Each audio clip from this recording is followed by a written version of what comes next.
Suele pasar que cuando hablamos de conocimiento científico tenemos que tener en claro cuáles son los tres grandes niveles. Existen tres planos, vamos a decir planos. El plano, digamos, más elevado, el más alto, es lo que se llama filosofía de la ciencia. Cuando nosotros hablamos de filosofía de la ciencia, nosotros estamos justamente utilizando conceptos relacionados con la posibilidad de existencias de la realidad objetiva. Decimos que empezamos a utilizar criterios metafísicos, hablamos sobre preguntas existenciales. ¿Qué es la realidad? ¿Estamos siendo conscientes o lo que estamos viviendo es un sueño? Entonces allí, en ese nivel de plano, generalmente es el campo donde los filósofos justamente intentan explicar y generar lo que vamos a hablar de una base científica, filosófica, sobre aquellos valores, principios, verdades, ¿sí? También vamos a ver sobre cuáles son las definiciones de qué es la belleza, qué es la verdad. Se puede alcanzar, digamos, la verdad. Ahora bien, en un plano por debajo de la filosofía de la ciencia es donde se encuentra lo que nosotros vamos a ver en este curso, que es la epistemología. ¿Qué es la epistemología? Como habíamos dicho, es la teoría del conocimiento científico. Estudia las condiciones de producción y de validación del conocimiento científico. ¿Por qué debemos creer en aquello que afirman los científicos? ¿Cuáles son los criterios para decidir si una teoría es válida o no, o es mejor que otra? Entonces, cuando nosotros empezamos a discutir sobre epistemología, nos estamos involucrando en una multiplicidad de disciplinas científicas, en el cual el objeto está relacionado en cómo se crea conocimiento, cómo se descubre conocimiento, cómo se justifica y cómo se valida, ¿sí? Ya vamos a ver también en varias tareas durante el curso cuáles son los contextos que actualmente usa la ciencia. Tenemos el contexto de descubrimiento, que se suele decir que tiene su propia epistemología, donde reina las hipótesis teóricas, por ejemplo, hay un predominio de la zona teórica.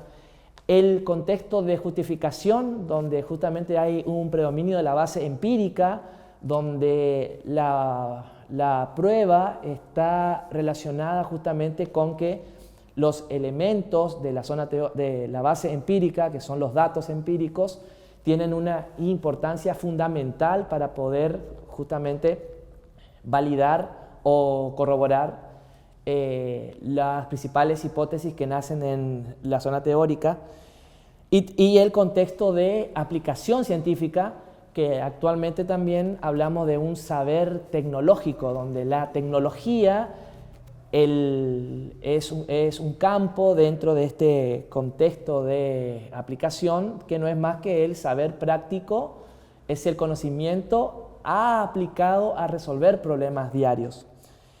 Ahora bien, hay un tercer plano que está por debajo de la epistemología, que es lo que nosotros llamamos la metodología de la investigación. Cuando hablamos de metodología, nosotros tenemos que partir ya de un marco epistemológico. ¿Y qué es la metodología de la investigación? Justamente el problema, el objeto de estudio es la búsqueda de estrategias para incrementar el conocimiento. Por ejemplo, en la metodología de la investigación no se pone en tela de juicio a la ciencia de la estadística como un posible camino para obtener nuevas hipótesis, sino que utiliza a la estadística y lo que va a buscar justamente la metodología es el alcanzar y el lograr un camino lógico, metódico, una serie de pasos, ¿sí?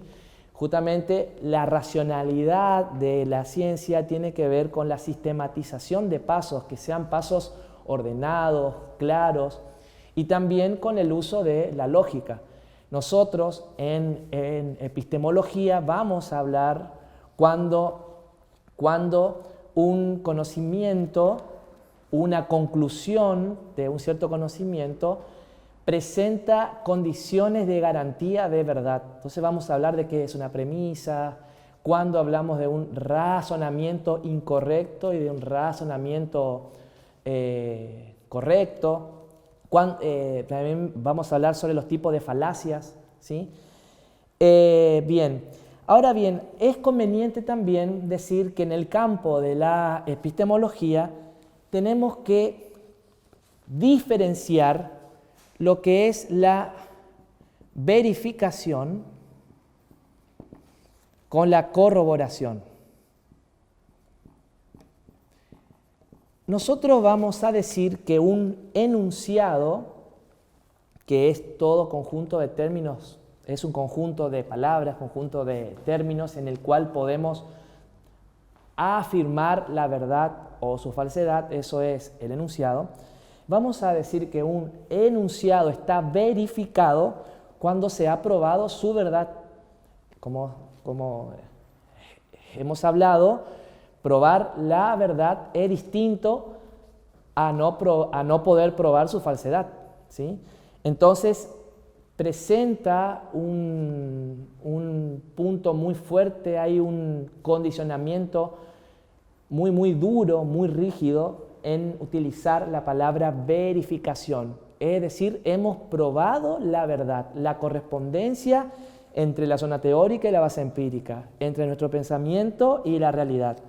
Cosa distinta es cuando nosotros utilizamos la palabra corroboración, decimos un enunciado ha sido corroborado cuando una teoría resistió con éxito intentos de derribarlas, es decir, mostró su temple, es decir, que hemos fracasado hasta el momento para tratar de descartarlas, no hemos podido probar su falsedad.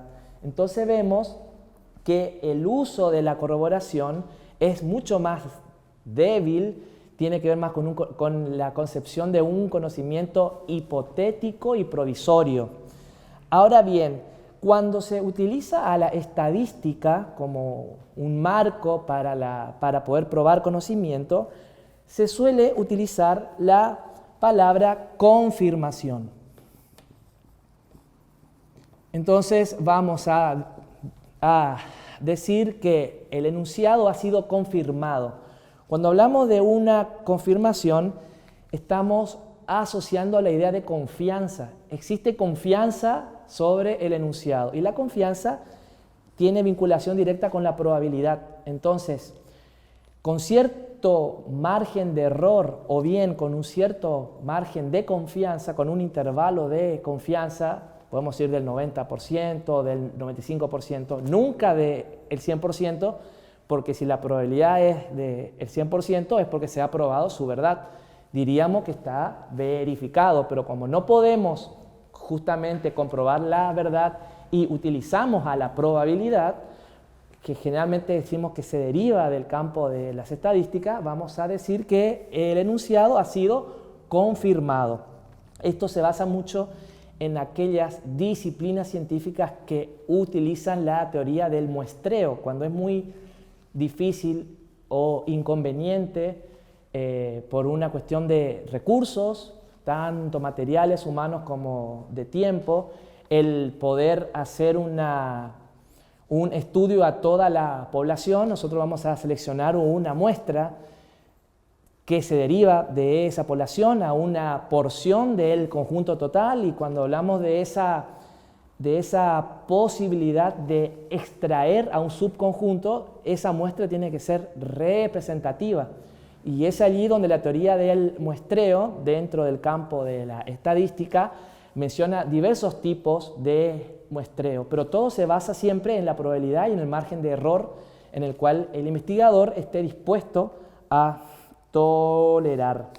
Y por último, es conveniente decir que la mayoría de las corrientes doctrinarias comienza a separar lo que ya hablaba en el pensamiento aristotélico sobre la correspondencia entre el pensamiento y lo real, entre la base empírica y la zona teórica. Entonces, cuando nosotros vamos a hablar durante el curso de base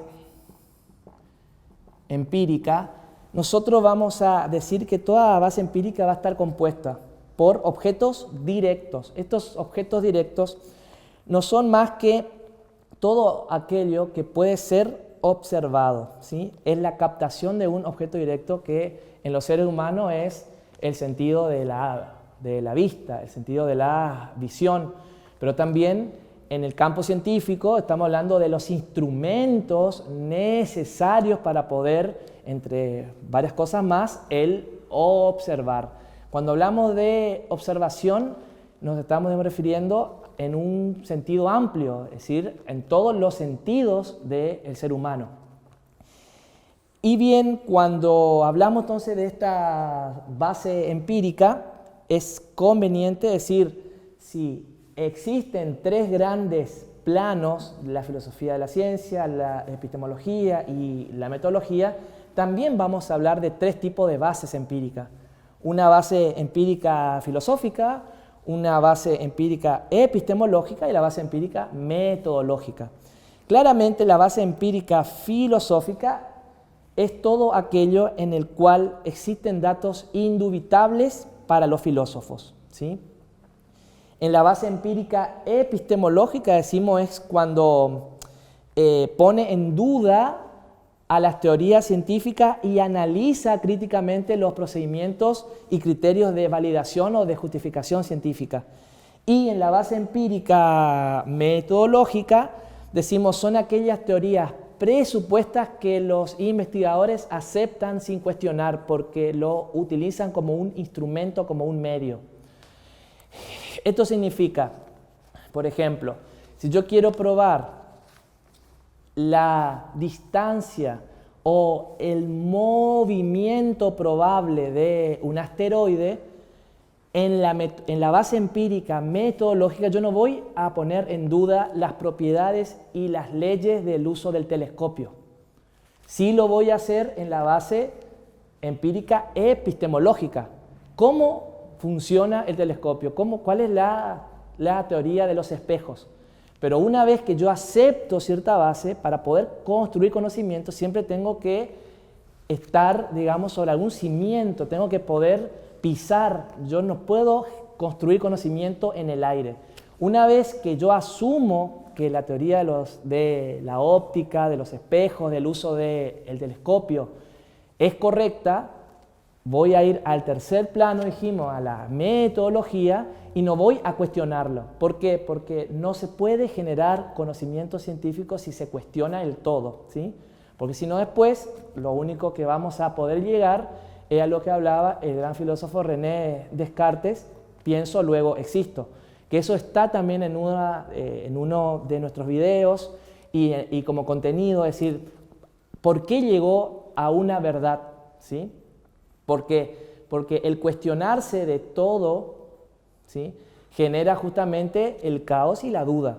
Y para poder construir conocimiento tenemos que basarnos en algo que podamos creer, justificar, ¿sí?, y dar por sentado. Aunque la concepción hipotética de la ciencia sea la predominante, es conveniente saber diferenciar en qué plano estamos discutiendo. Y nosotros en este curso vamos a discutir el plano de la epistemología, ¿sí? Entonces, es decir, cómo se genera el conocimiento científico, cuáles son las corrientes doctrinarias a lo largo de la historia, cómo fue evolucionando ese concepto de los investigadores para poder llegar al día de hoy en el cual conviven diversas corrientes, ¿sí?